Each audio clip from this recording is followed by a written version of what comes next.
Ele é o nosso Deus, e nós, povo de seu pasto e ovelhas de sua mão. Hoje, se ouvirdes a sua voz, não endureçais o coração, como em Meribá, como no dia de Massá no deserto, quando vossos pais me tentaram, pondo-me à prova, não obstante terem visto as minhas obras. Durante 40 anos estive desgostado com essa geração e disse: é povo de coração transviado, não conhece os meus caminhos. Por isso jurei na minha ira: não entrarão no meu descanso. Quem era esse povo que Davi está falando? Exatamente esse mesmo povo que saiu do Egito e que Deus estava a falar, e não quiseram ouvir a voz de Deus. Haverá tempo em que não suportarão a sã doutrina. E ao longo dos séculos, essa verdade proclamada por Paulo só aumenta. Só aumenta. Veja a advertência que o autor aos Hebreus nos traz. Vamos lá para a Epístola aos Hebreus, capítulo de número 4. Hebreus, capítulo de número 4. Temamos, portanto, que sendo-nos deixada a promessa de entrar no descanso de Deus, suceda parecer que algum de vós tenha falhado. Porque também a nós foram anunciadas as boas novas, como se deu com eles. Mas a palavra que ouviram não lhes aproveitou, visto não ter sido acompanhada pela fé naqueles que a ouviram. Nós, porém, que cremos, entramos no descanso conforme Deus tem dito. Ora, o autor aos Hebreus está citando exatamente o Salmo de número 95, que faz referência a esse povo que não quis ouvir a voz de Deus quando saiu do Egito. Não suportarão a sã doutrina. Cercar-se-ão de mestres segundo as suas próprias cobiças, como que sentindo coceiras nos ouvidos. Ah, meus irmãos, entenda que quando isso acontece, não é o arauto do Senhor quem falha, mas o ouvir dos homens volúveis que formam o auditório. Eles ficam como que comichão nos ouvidos. Seu anseio é ter mestres que se ajustem às suas fantasias ou gostos pervertidos. Tão grande é este anelo, que amontou mestres sobre mestres. Ora, não foi assim nos tempos de Jeremias. Jeremias capítulo 5, verso 31 diz: os profetas profetizam falsamente, e os sacerdotes dominam de mãos dadas com eles. O Senhor levanta Jeremias para levar uma mensagem à nação de Jerusalém, para que se arrependam dos seus pecados, para que se arrependam das suas transgressões, do seu falso culto, por adorar a outros deuses, pela prostituição espiritual com qual estavam envolvidos. Jeremias profetiza para o rei, e mesmo assim, outros profetas, falsos profetas, se levantam e são aplaudidos por toda a corte.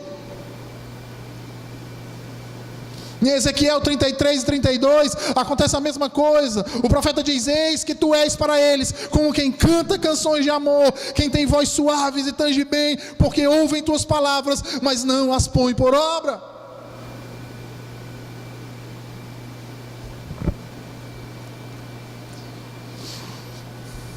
O povo aqui citado está mais interessado em algo diferente, sensacional. Não querem a verdade simples. Querem algo espalhafatoso, palpável aos seus olhos, aos seus sentidos, aos seus sentimentos. E aglomeram para si falsos mestres. Meus irmãos, ai de nós se não guardarmos firme aquilo que nos tem sido entregues.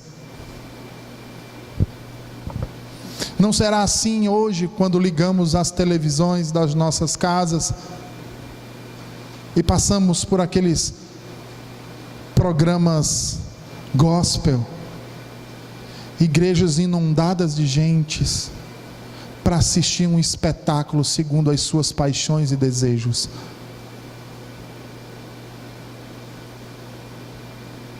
As igrejas que procuram ser fiéis à proclamação do Evangelho, a cada ano que passa, se apequenam cada vez mais.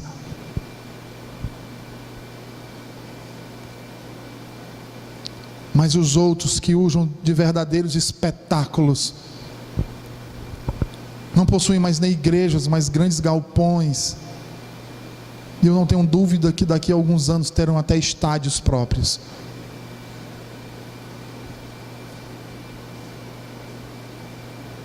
Não porque repreendem, não porque admoestam, não porque convencem, mas porque pregam aquilo que seus corações caídos desejam ouvir, aquilo que seus ouvidos pecaminosos sentem como comichão para correr atrás.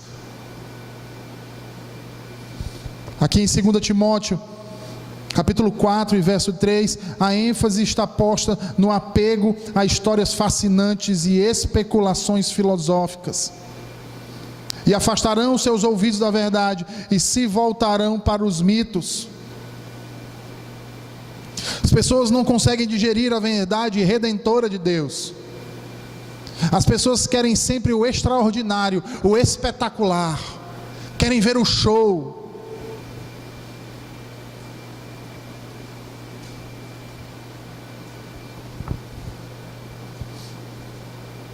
Elas não querem ver o pecado sendo combatido e um milagre de uma transformação interior do ser sendo realizado. Não, eles querem ver algo exterior, eles querem ver alguém levitar, eles querem ver alguém que era cego voltar a enxergar, eles querem ver um show, eles querem ver uma exibição, num grande show de ilusionismo. Eles não querem ver corações contritos, arrependidos, ao reconhecer o senhorio de Cristo como Senhor de todas as coisas.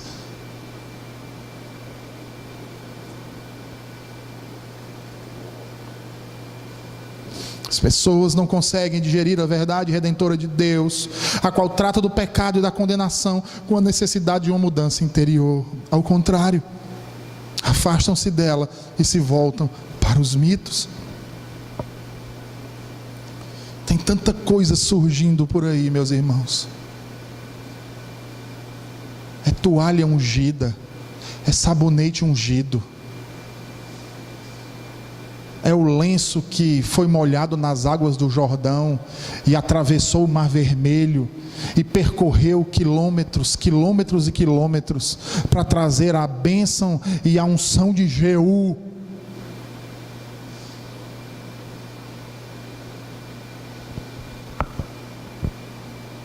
Tanta invenção, irmãos.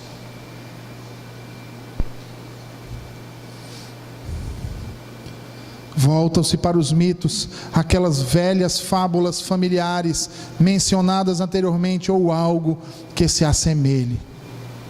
Terceiro e último ponto, nós temos aí no verso 5, a importância de perseverar na palavra de Deus. Paulo escreve a Timóteo e diz, verso 5, tu porém, sê sóbrio em todas as coisas, suporta as aflições, faze o trabalho de um evangelista, cumpre cabalmente o teu ministério. Percebam que aqui há um contraste, irmãos. O verso 5 é tanto o clímax dos versos de 1 a 5, quanto a introdução para os demais versos a partir do verso 5 até o verso 8. Com um clímax, ele traça o contraste entre Timóteo e essa multidão leviana dos versículos 3 e 4. Esses que têm um coração endurecido, que não guardam a palavra. Como introdução, ele traça um contraste entre Timóteo, ainda no meio da batalha, e Paulo, que tem enfrentado a grande batalha. Se você observar no texto, Paulo vai falar sobre seus últimos dias, sobre os momentos finais de seu ministério. Então o autor enfatiza o primeiro aspecto no início, Timóteo e a multidão, e o segundo no final, Timóteo e a grande batalha. E ele pede ao seu discípulo que seja sóbrio em todas as questões. Por que ser sóbrio? A pessoa sóbria, ela é tranquila. A pessoa que é sóbria, ela é racional. Ela é estável. Ela não se deixa corromper pelos anseios, pelos modismos e outras coisas do presente século. Ela não vai atrás de coisas frívolas, ou seja, ela não desvia os seus ouvidos da verdade. Ele é sóbrio, ele, em outras palavras, ele é sensato quanto à verdade. Os sóbrios têm sempre a certeza e a confiança acerca do que tem sido dito e ouvido. Está sempre pronto para dar testemunho da verdade. Assim como o próprio Paulo sempre afirmava: porque sei em quem tenho crido e estou bem certo de que é poderoso para guardar o meu depósito até aquele dia. O apóstolo exige então que Timóteo demonstre essa tranquilidade e essa atitude bem equilibrada em todas as questões. E isso significa naturalmente que também com respeito ao sofrimento em prol do Evangelho, isso continue. E por isso ele vai dizer: suporta as aflições, faz o trabalho de um evangelista, cumpre cabalmente o teu ministério. Timóteo não deve buscar os sofrimentos de um lado, nem queixar-se deles do outro.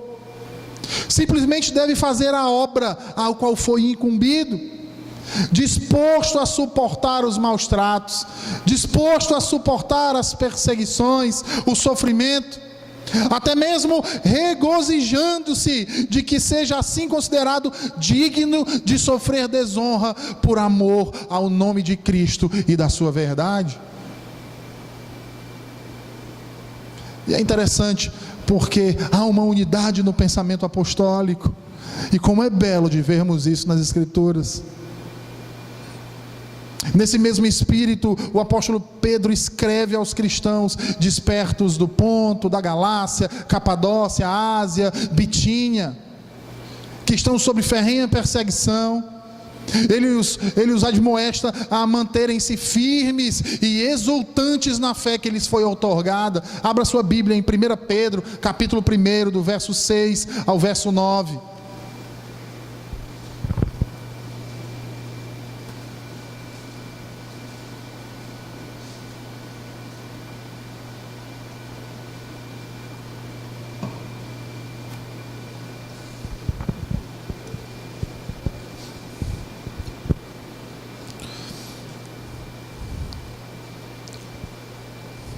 O apóstolo Pedro diz: nisso exultais, embora no presente, por breve tempo, se necessário, sejais contristados por várias provações, para que, uma vez confirmada o valor da vossa fé, muito mais preciosa do que ouro perecível, mesmo apurado por fogo, redunde em louvor, glória e honra na revelação de Jesus Cristo, a quem, não havendo visto a mais, no qual não vendo agora, mas crendo, exultais com alegria indizível e cheia de glória, obtendo o fim da vossa fé, a salvação da vossa alma.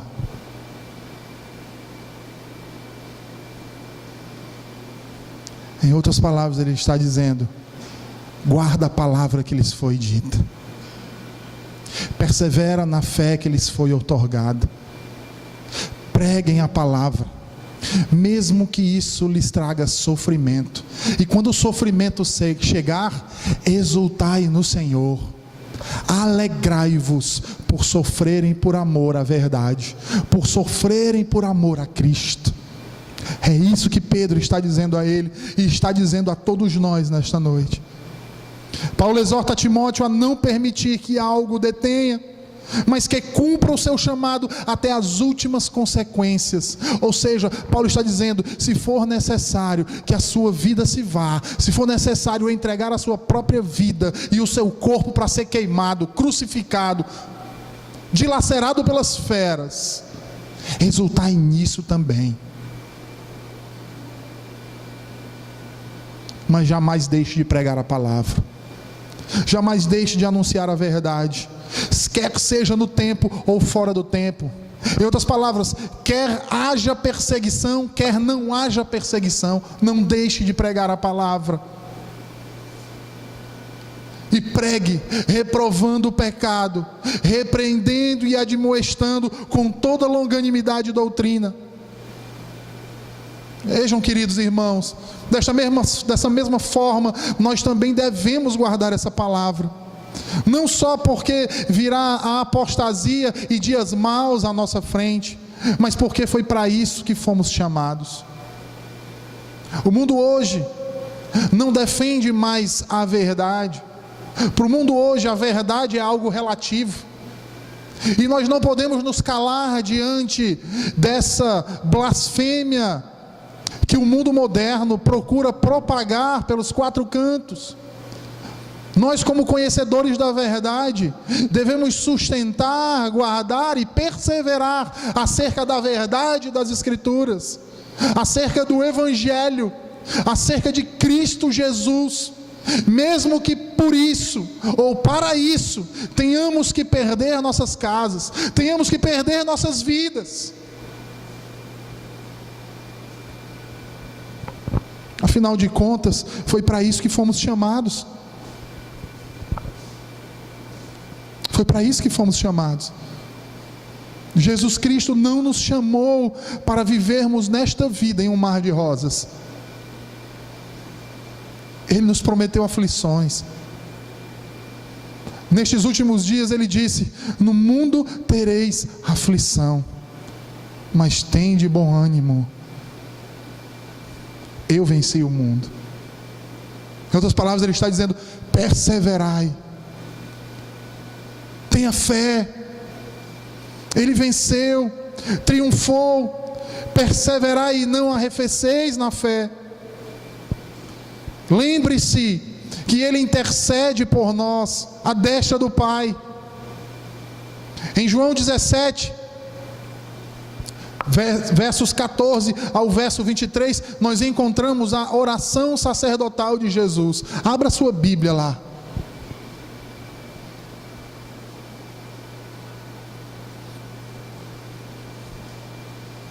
Verso 14. João 17, verso 14.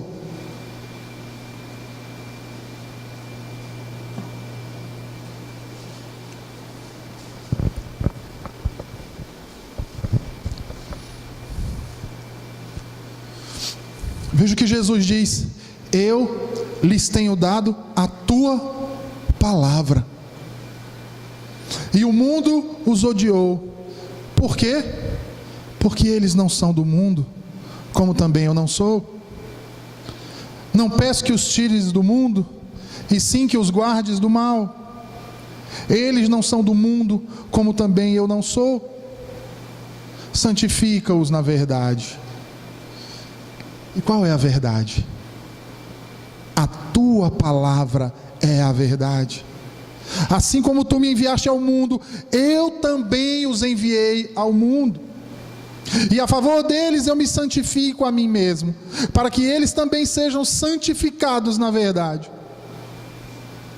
Não rogo somente por estes, mas também por aqueles que vieram a crer em mim.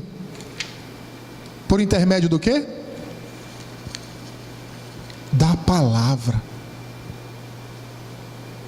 Para quê? Por quê? A fim de que todos sejam um só corpo. E como és tu, ó Pai, em mim, e eu em ti, também sejam eles em nós, para que o mundo creia que tu me enviaste. Eu lhe tenho transmitido a glória que me tens dado, para que sejam um como nós o somos. Eu neles e tu em mim, a fim de que sejam aperfeiçoados na unidade, para que o mundo conheça que tu me enviaste e os amaste, como também amaste a mim.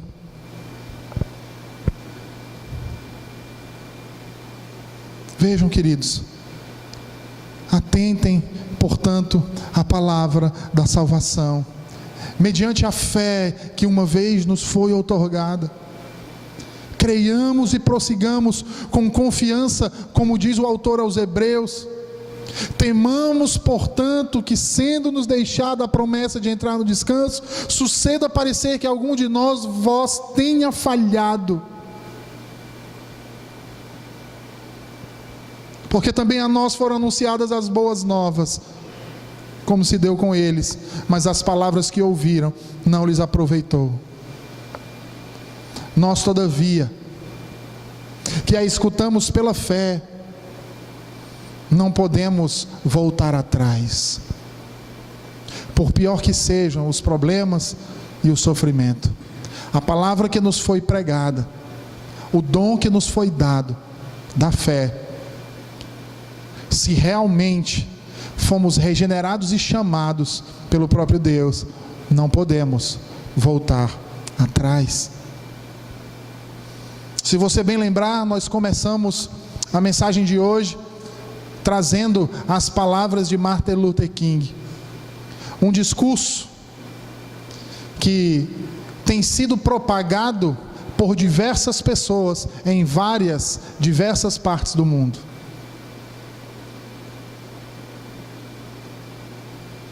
E se Martin Luther King foi importante pela igualdade social, racial, nos Estados Unidos da América e no mundo, muito mais importante foi aquele que reconciliou todas as coisas com o Pai.